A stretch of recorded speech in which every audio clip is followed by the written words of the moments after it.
Everyone, I'm Michelle Coombs. I'm a physical therapist, and in today's video, we're going to be talking about carpal tunnel syndrome. Carpal tunnel syndrome is a condition where one of the nerves in your arm, the median nerve, becomes compressed or irritated as it travels through the carpal tunnel at the level of your wrist. The median nerve actually originates in the spinal cord at the level of your neck. It travels down your arm to innervate some of the muscles, as well as supply sensation to the first 3 digits and half of the 4th digit. There are many structures running through this relatively small space within the carpal tunnel. We have 9 tendons and the median nerve. As you can imagine, a lot of things go wrong within that small space. Nerves can become easily irritated if they don't have space, blood flow, or movement.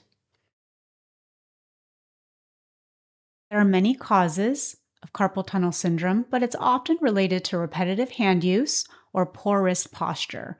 This is not only limited to desk workers, but also found in manual laborers, construction workers, those that work in an assembly line, hairdressers, etc. It can also be associated with conditions where there is fluid retention, such as pregnancy, or other underlying medical conditions such as diabetes and hypothyroidism. It tends to happen more in females and in those that are over 40 years old. Typical symptoms include burning, numbness, and tingling sensations in the first 3 digits and half of the 4th digit, maybe even radiating into the forearm. Many people find they have symptoms at night or early in the morning, and you'll see some people feel a need to shake out their hand. This thought that this temporarily brings blood flow to the area and the nerve, thus temporarily relieving symptoms. Now, there are a lot of conditions that have similar symptoms and pain in the same areas, so it is important to get a proper assessment by a healthcare professional who is trained in orthopedics and upper extremity conditions. If this condition worsens or becomes chronic, you can actually see atrophy in the thenar eminence, which is the bulky area underneath your thumb. You may also notice constant numbness and tingling that doesn't go away, frequent dropping of items that you're carrying or holding, or a loss of hand strength. If this were me, I would go get it checked out as soon as possible by a medical provider. Now let's get into some of the things you can try early on with carpal tunnel syndrome. The first thing we're going to cover is called median nerve flossing. It's a form of nerve mobilization and just helps the nerve get space, blood flow, and movement. We're basically going to be flossing the nerve from one end to the other, back and forth through all the places that it travels. You can think of the nerve as a piece of floss. We might be pulling it at one end while slacking the other, and then we're going to pull it at this end and slack the other. We're going to alternate back and forth. You can perform nerve mobilizations for many different nerves in the body, and there are many variations. This is just one variation of the median nerve flossing technique.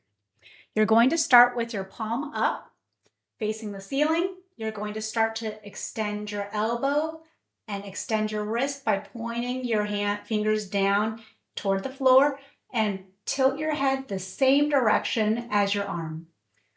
Here I am pulling the nerve at the level of my wrist, but I am putting it on slack at the level of my neck. Then I'm going to reverse the position by bending my wrist and tilting my head the other direction. So here I'm putting it on slack at the level of my wrist, but I'm pulling the nerve at the level of my neck. And I'm going to alternate back and forth between these two positions 10 to 20 times, 2 to 3 times a day. You should feel some stretching sensations, maybe some of your nerve symptoms here. Now, if it's too intense, it's okay to back off a little bit, maybe bend your elbow a little bit more or have less wrist extension and kind of work in that position early on. This has been shown to decrease nerve irritation in carpal tunnel patients. The second thing we're going to go over is called tendon gliding. This is thought to promote mobility of the structures, including the tendons, within the carpal tunnel and may also help with reducing edema or swelling in the area. We're going to go through 5 different positions for your hand. Position 1, position 2 is a hook fist. Position 3 is a full fist. Position 4 is a tabletop position, and position 5 is a straight fist with those fingers straight down. And we're going to run through these 5 positions